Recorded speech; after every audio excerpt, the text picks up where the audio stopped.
हमारा वीडियो ले ले भाई, छोड़ दे, नहीं हो रहा है तो छोड़ दो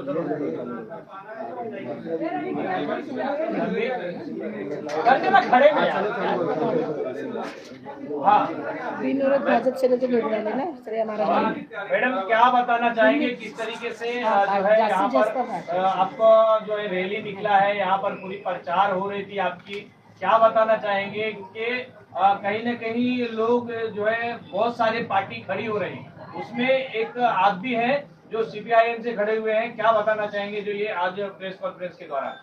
नमस्कार, मी संगीता कांबळे या 143च्या महानगरपालिकेच्या निवडणुकीमध्ये मार्क्सवादी कम्युनिस्ट पक्षाची उमेदवार आहे आणि येत्या 15 तारखेला ही निवडणूक होणार आहे आपल्याला सगळ्यांना माहिती आहे।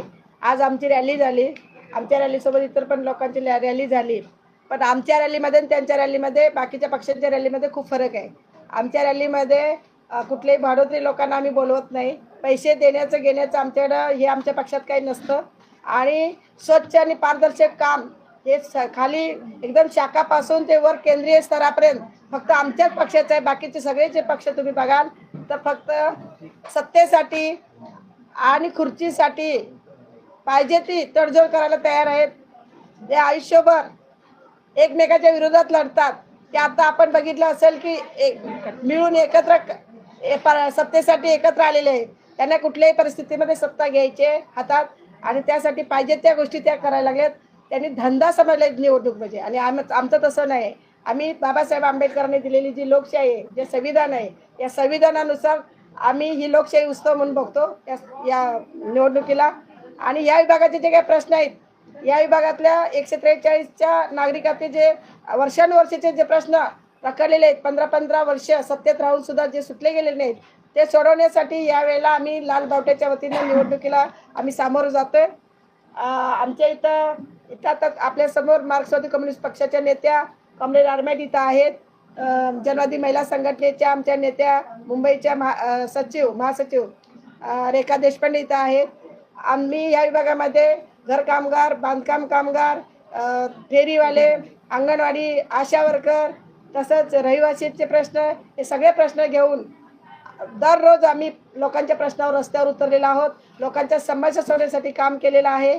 आणि 20 ते 25 वर्षापासून या विभागामध्ये सर्व शिक्षा अभियानपासून ते झोपडपट्टीच्या प्रश्नापासून ते कोरोनामध्ये जे काही लोकांच्यावर उपासमारीची वेळ आली होती त्यावेळेला मदत करण्यापासून ते अनेक गोष्टी आम्ही हाती घेऊन काम केलेलं आहे। नक्की विश्वास आहे मला की या विभागातील लोक साथ देतील आणि प्रचंड मतांना बहुमताने निवडून आणतील असा विश्वास आहे।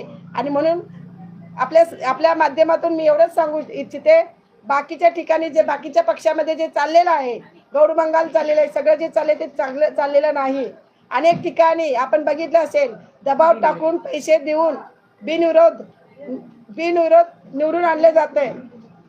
काही वेळा आपण हे बघितलं असेल की एक सत्ताधारी लोकांना 50-50 आमदारांना फोडून एका आमदाराच्या पाठीमागं करोडो रुपये देऊन आमदार खासदार फोडले जातात, नगरसेवक फोडले जातात आणि सत्तांतर केले जाते। लोक आता ह्या सगळ्या गोष्टीला कंटाळलेले आहेत आणि म्हणून आता लोकांचा विश्वास आहे की मार्क्सवादी कम्युनिस्ट पक्ष हा एकमेव भक्कम पर्याय आहे। आणि मुंबईमध्ये आमचे 9 उमेदवार उभे आहेत, एक चांगलं यश आम्हाला मिळणार आहे आणि म्हणून आम्ही ही लढाई लढतोय। लोकांचा विश्वास आहे आमच्यावर। आमचे महानगरपालिकेत या मुंबई महानगरपालिकेमध्ये जे काही आमचे 9 उमेदवार आहेत, लोकांना माहिती आहे की ही श्रमिकांची मुंबई आहे आणि या श्रमिकांसाठी फक्त लाल बावटाच मैदानात उतरतो आणि मार्क्सवादी कम्युनिस्ट आणि डावी आघाडी फक्त गोरगरिबांच्या प्रश्नावर लढत असते।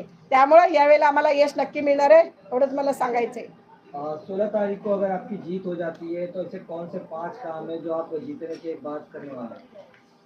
एक तो नाल्याचा जो प्रश्न आहे, महाराष्ट्र नगरचा जो मोठा प्रश्न आहे, ज्याच्यामध्ये 60% समस्या ह्या नाल्याबाधित लोकांच्या आहेत आणि या नाल्याबाधित लोकांच्या मध्ये फक्त 10% कुटुंब 1400 कुटुंब बाधित होत आहेत आणि 10% पात्र झालेत, बाकीचे सगळे बेघर होणार आहेत।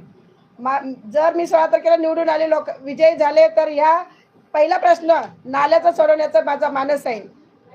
दुसरा, हॉस्पिटल जे आहे डिलिव्हरीचं, हे हॉस्पिटल सुरू करून तिथं 24 तास इथं सुविधा उपलब्ध असतील, ICU सारखे हॉस्पिटल, इथं ICU वगैरे उपलब्ध असेल असे एक हॉस्पिटल या ठिकाणी असावं आणि ते डिलिव्हरीचं जे हॉस्पिटल आहे ते सुरू करण्याचा आमचा मानस आहे. तिसरा जो विषय आहे, तिकडच्या पूर्ण विभागामध्ये शौचालय नाही, महिलांना मूलभूत सुविधा नाही. अशा परिस्थितीमध्ये ताबडतोब हे काम हाती घेऊन जिथं जिथं मागणी असेल तिथं पुरेसे शौचालय पुरवण्याचं काम माझं असेल. पिण्याच्या पाण्याचा प्रश्न आहे.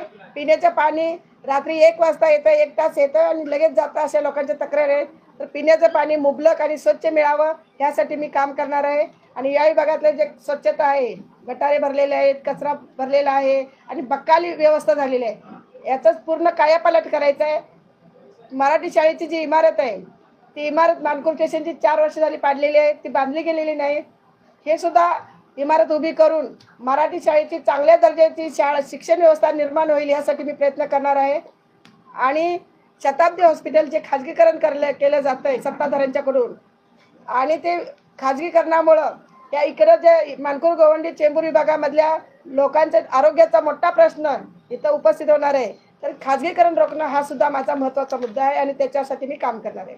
जहाँ एक तरफ नेशनल और सेंट्रल पार्टियां, इतनी बड़ी पार्टियां आपके अपोजिट में खड़ी है, तो आप जनता को किस तरह विश्वास दिलाएंगे कि आपको वोट करें? आमची पण पार्टी राष्ट्रीय पार्टीच आहे आणि म्हणून 1 नंबर आमचं बटन आहे, राष्ट्रीय पार्टी आहे त्यामुळं. आणि बाकीचे सगळे पक्ष ते फक्त एकमेकाचे पाय ओढून ते मोठे झालेले आहेत. आमचा एक पक्ष असा राष्ट्रीय पक्ष आहे, तो मजबूतीनं लोकांच्या समस्या सोडून मजबूतीनं उभा आहे, सगळ्यांच्या मान ठेव म्हणजे सगळ्यांच्या डोक्यावर पाय ठेवून उभे आहे, मजबूत नागरिकांच्या आधारावर.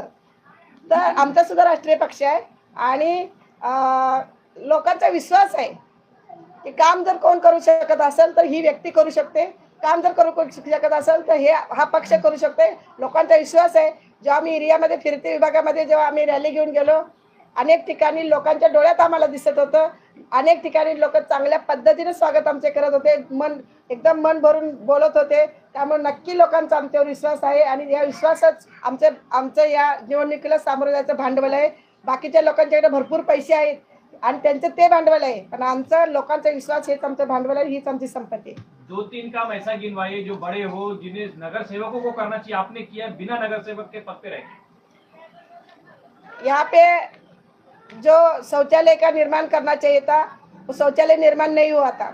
तो खंडोबा मंदिर के पास जो एक शौचालय था वहाँ पे लोगों को शौचालय नहीं था. तो हमने बहुत टाइम लेटर लिख के वो बनाने का काम किया और अभी भी करने की जा रही है. दूसरा जो हॉस्पिटल, जो डिलीवरी का हॉस्पिटल जो बनना चाहिए उसके लिए हम काम कर रही है. उसके लिए हम लोग अनशन किया और वो शुरू करने के लिए हम कोशिश कर रहे हैं. जो